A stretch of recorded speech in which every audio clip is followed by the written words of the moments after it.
How to break habits and reprogram the brain. Why willpower fails and habits win. Why do we keep arriving at the exact same breaking point? You've been there. You've said, feck it no more. You've made massive life changes. But 6 months later, you're staring down the exact same crisis. You feel stuck, frustrated, and completely defeated. What if I told you it's not a lack of willpower?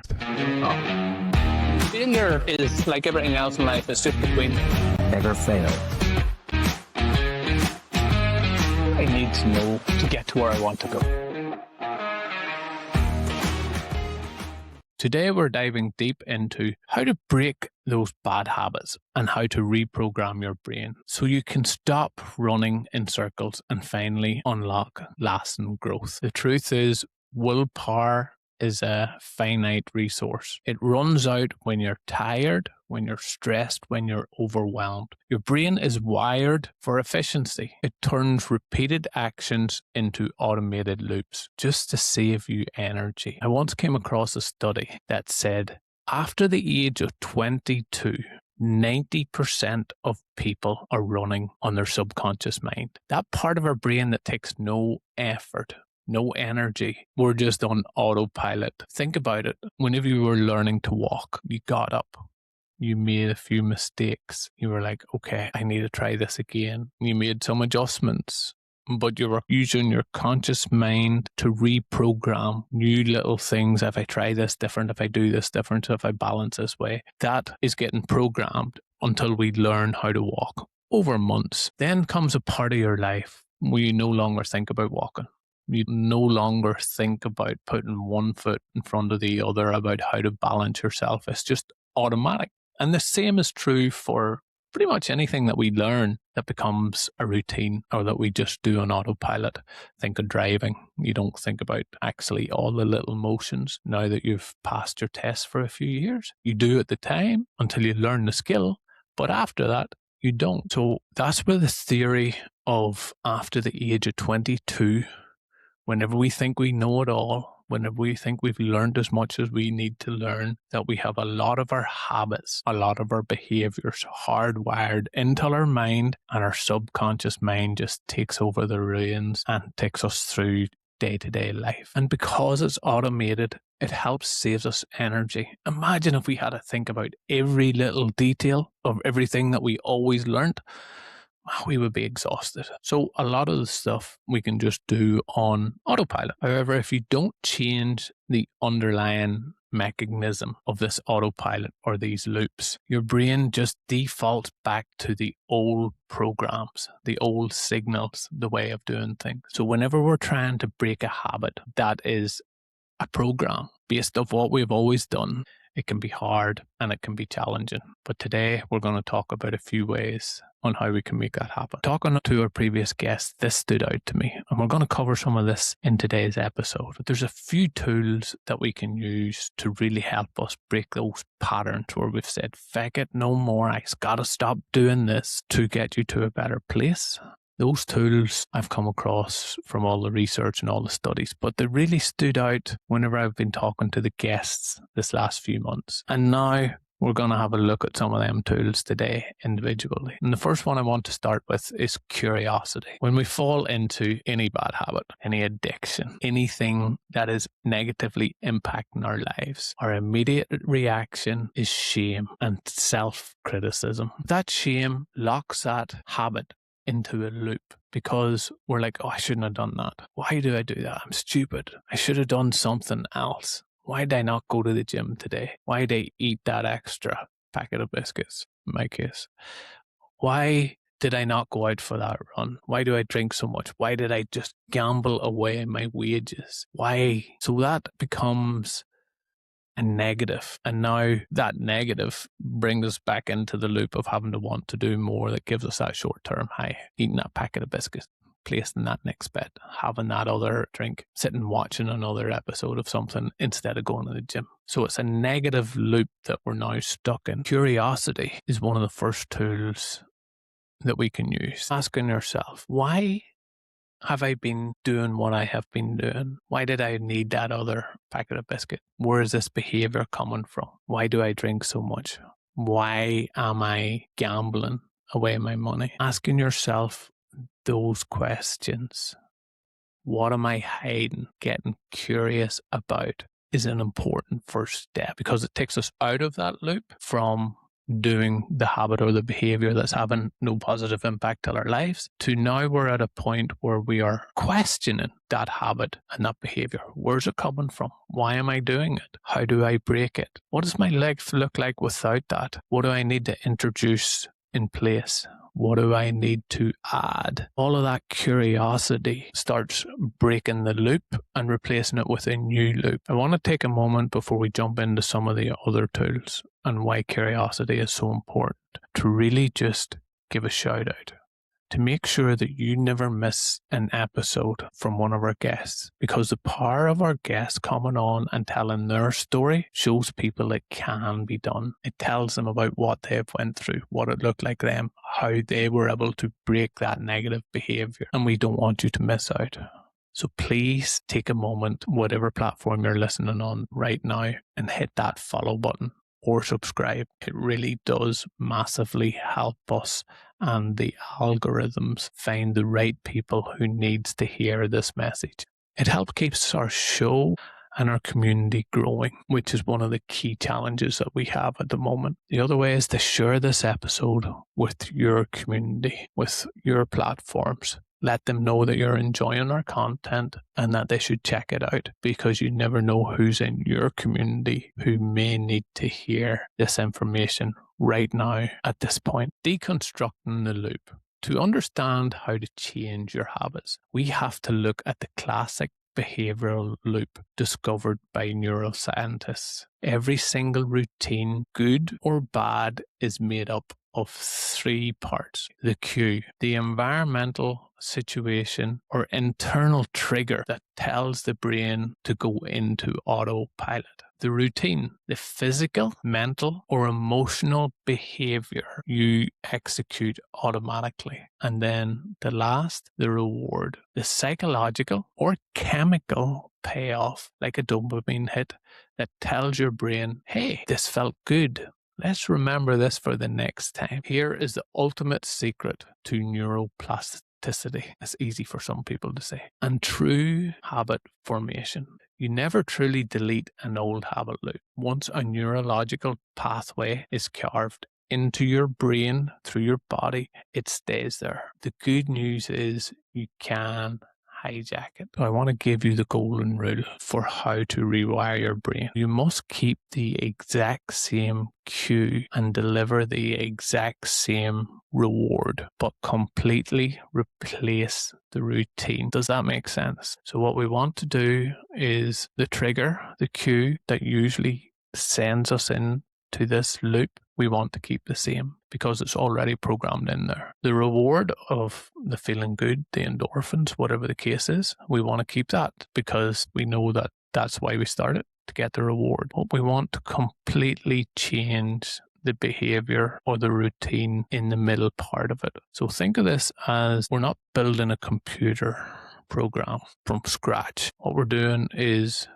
we're taking out the middle piece, which isn't adding the value that we want, and we're reprogramming it with something that works better. So this is where curiosity comes back in. Instead of screaming at yourself for reaching for that phone or taking that drink, get curious. Trace a line backwards. Ask yourself, what is the exact cue? What was the reward my brain was desperate for? That is how you create substantial change without fighting an uphill battle against your own biology. For anybody that's listening and has heard my previous chats, and they'll have heard my own story about alcoholism in my house. So I grew up for a long time knowing and being told that there was a good chance that I would have an addictive personality. And as the years develop and as life goes on, that becomes very clear to me. Whenever I do something, I'm fully in. I have to be all in. If that's, I open a packet of biscuits, you can be sure I'm not stopping until that packet of biscuits is emptied. Probably the same with lollies or sweets as we call them. back in Ireland, UK. So that addictive personality for me was something that I could either use for a positive or see it more as a negative impact on the negative impacts that it had on my family. So I chose to try and introduce things in my life that I could feed into that. I knew that I just couldn't work 24/7 and be totally addicted to work. So I had to introduce other things into my life that challenged me in a way but brought me better results. I've talked before about in my early 30s, because I was working so much, because I was just eating so much, I suppose, I had got to an unhealthy state in my life. So I had to introduce something else, which was endurance sports for me, that was going to have a positive impact in my life, but didn't totally go against my grain, where I could go, oh, okay, I'm just going to go out and do a 2K run for today.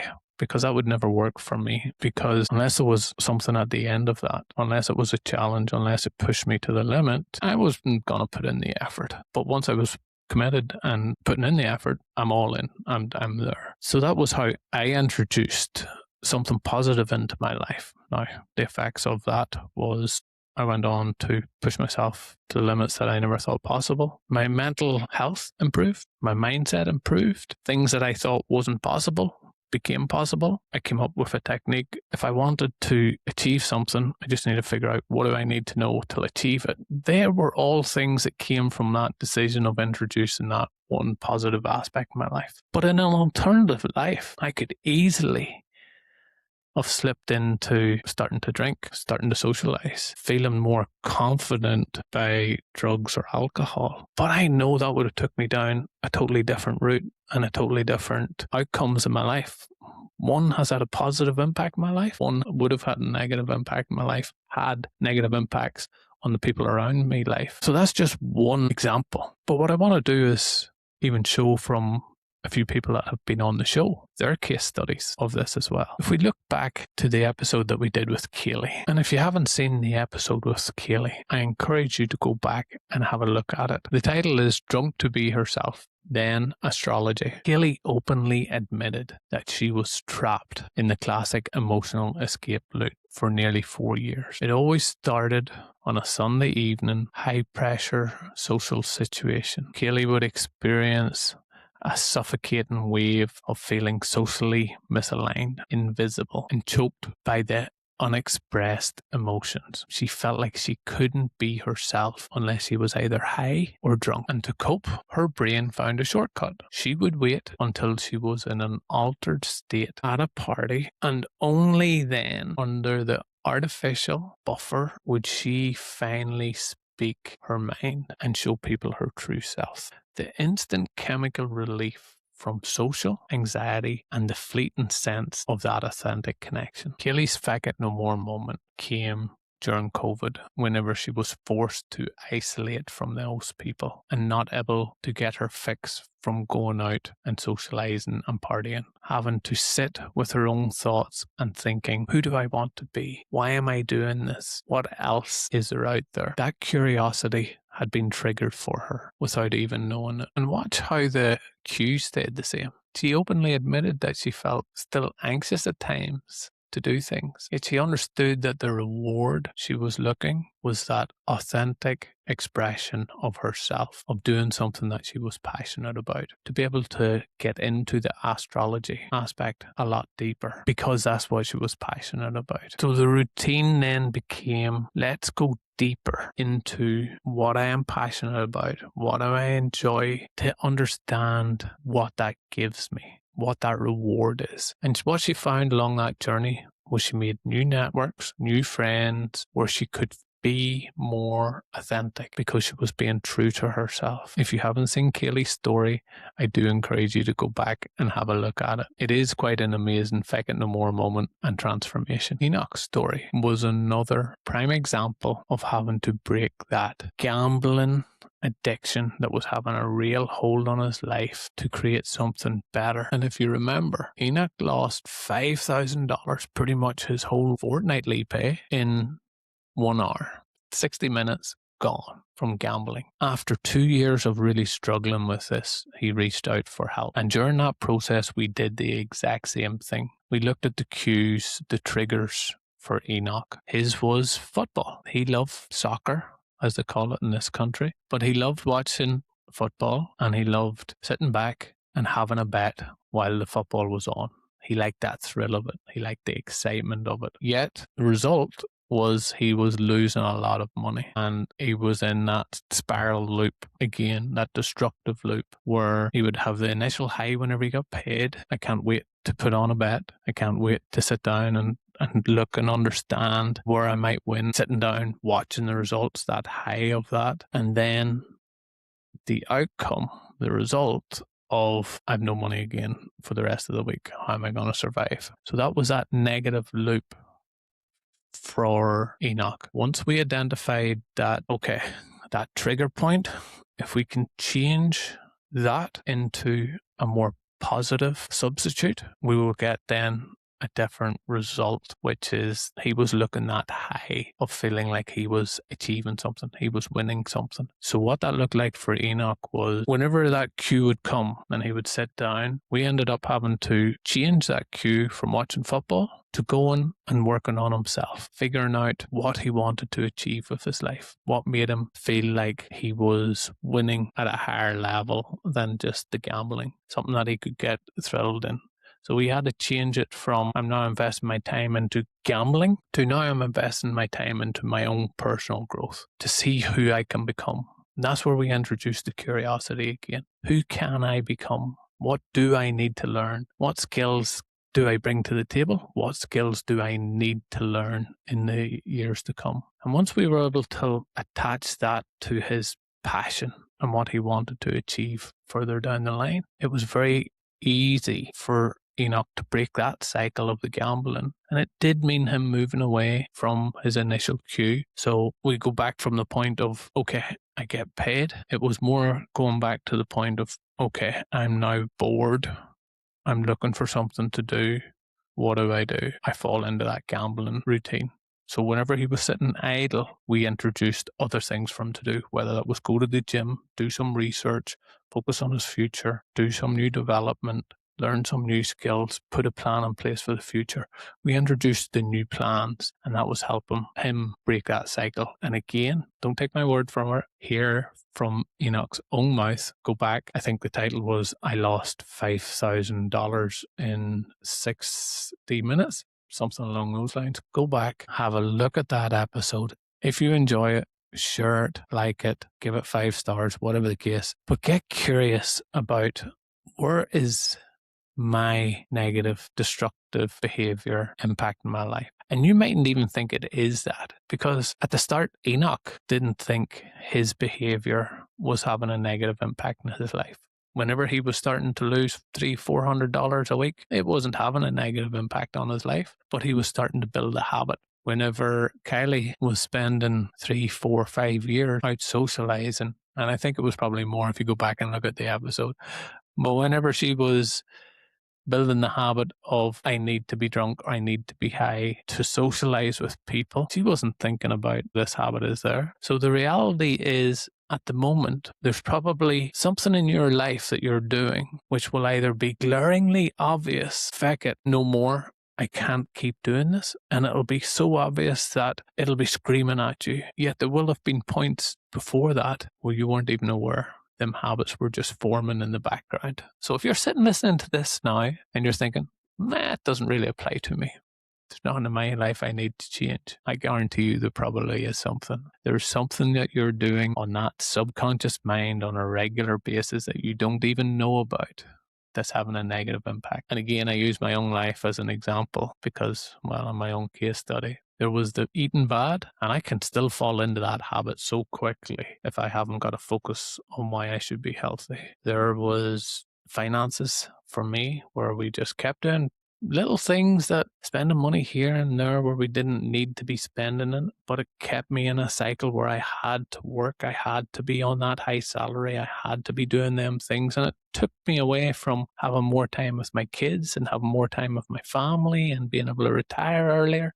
So even though it didn't seem anything major, it was still having a negative impact on my life without me noticing. So now what I try to do, and I get into the habit, we talk about habits and we talk about behaviors here. I try to get into the habit of every 6 months or every year, I sit down and I go, okay, am I still on track to the life that I want? Am I still doing the things on a regular basis that bring me closer to where I want to be and what my life wants to look like? And again, this links into the curiosity aspect of things. Am I getting closer to where I want to be in my life? Which for me is happy contentment, feeling like I'm being of service to other people. Definitely in the last few years, I'm getting closer because I've been intentional about the things I do on a regular basis bring me closer to that. Yet I know there was times in my life where I didn't do that, and it was bringing me further away from something that I didn't even know I wanted. And I hope that has landed and makes sense for you out there. I would love to hear your thoughts on what you maybe haven't thought about, or that negative habit, behavior that is having a negative impact on your life right now.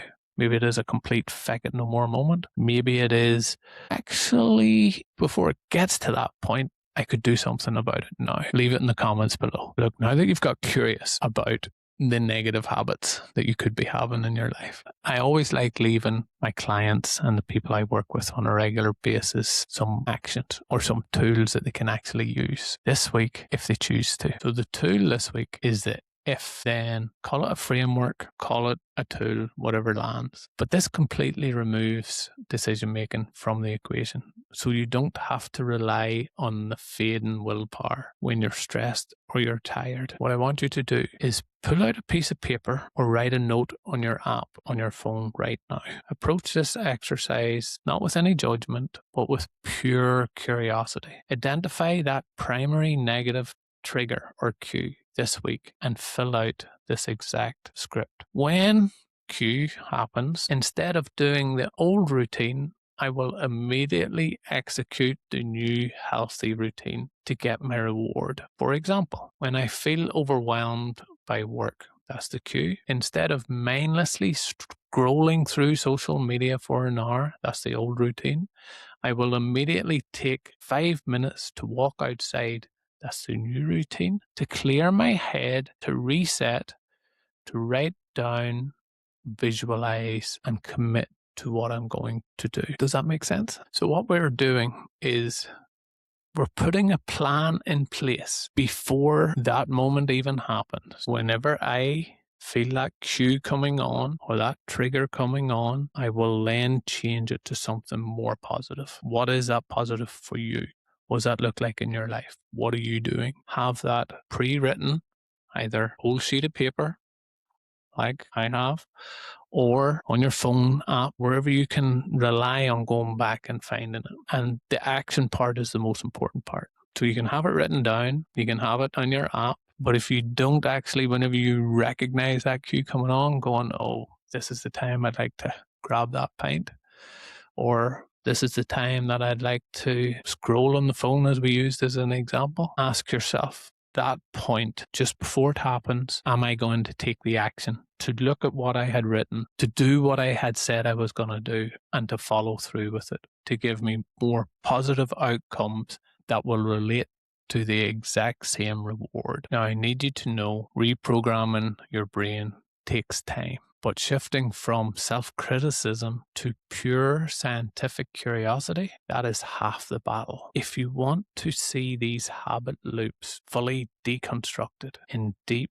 real conversations, go back into your feed right now and watch Kelly or Enoch's episodes. They have already shown you a roadmap of how they've been able to change a negative loop into a positive loop. Understand that you will make mistakes. Understand that you'll get the habit right and you'll be going where you've introduced a new, more positive habit, and it'll be going well for 3 weeks, 6 weeks, whatever the case is, and you'll have a little slip back and you'll go back and you'll think, oh my God, I've messed up. Understanding that's part of the process. Like learning to walk. We make a few steps, we think we've got it, and then we fall down. We get back up, we do it again, it builds that habit even stronger the next time and even stronger the next time. So instead of thinking, my God, I'm back to the start again, you're not. You have had the experience, you've understood that you've been able to do it, It's proof that you can continue to do it. And that's the part you need to remember. That's the part you need to focus on. If you've found even something slightly useful in this episode, which I hope you have, please share it with just one friend who is tired of running in circles. Send them the link right now. It may make a massive difference to their life. If you have any questions, if you have any concerns or challenges, we think, Glenn, can't be that simple. It can't be that simple to improve my life. It can't be that simple to get me to where I want to go. Just to get curious? If you disagree, also feel free to leave it in the comments. But I would really love to hear what your takeaway is from the show. I know how powerful this is because it has worked in my life. I know how powerful it is because I listen to other people's stories on a regular basis that tell me how impactful it has been on their lives. And also, I work with people every single day who are wanting to get from where they are in life to somewhere better. And if you're one of those people, please reach out and hit me up. I'm more than happy to discuss working with you. Thanks for watching. Until the next time. And now for the legal part. I'm not a registered mental health professional. I'm just some guy who has gone through life, that's dealt with a lot of issues, and that has really wanted to move his life from where it was to where he wanted to go. And along that journey, with my own personal development, with my own growth, I've done a lot of research and studying into what it takes to get us to a better place, what it took to get me to a better place. I've also done a certificate in results coaching that qualifies me to coach other people in terms of improving their lives. But I want to stress, regardless of whether you go to a mental health professional or whether you go and talk to a friend down the road or whether you reach out to the Feck It No More team, the onus is definitely on you to help improve your life. And I want to thank you for showing up today, for listening, for getting involved. That shows that you care about your growth and your development and getting you to a better place. And I really appreciate the time that you have taken to reach out. So until the next time, I'll be waiting. I'll be available to help, support, as I know majority of our community will be too. And I thank you from the bottom of my heart for you showing up.